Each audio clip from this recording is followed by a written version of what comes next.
சொர்க்கம் என்றால் என்ன? இன்று ஒரு பக்கம் மக்களுக்கு மத்தியிலே அமல்கள் செய்வதிலே, நல்ல காரியங்கள் செய்வதிலே ஒரு அலட்சிய போக்கையும் பார்க்கிறோம். ஒரு பக்கம் அல்ஹம்துலில்லாஹ் நன்மைகளை செய்வதிலே மக்கள் ஆர்வமாக இருந்தாலும், மற்றொரு பக்கம் முஸ்லிம்களிலே ஒரு பெரும்பான்மையான கூட்டம் நல்ல அமல்கள் செய்வதிலே அலட்சியம் காட்டுகின்றார்கள். அதிலே அவர்கள் ஆர்வம் காட்டுவது மிக குறைவாக இருக்கிறது.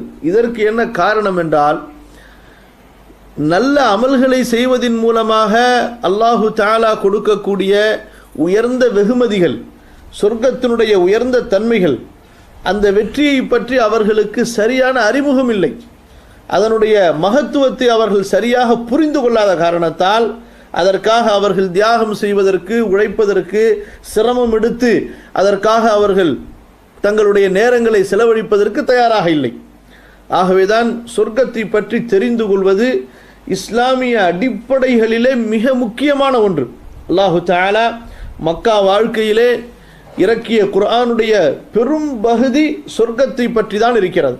அல்லாஹுவை பற்றி, அவனுடைய அருளை பற்றி, அவனுடைய வல்லமையை பற்றி அல்லாஹு தஆலா கூறியிருக்கக்கூடிய அளவிற்கு சொர்க்கத்தை பற்றியும் சொல்லுகின்றான்.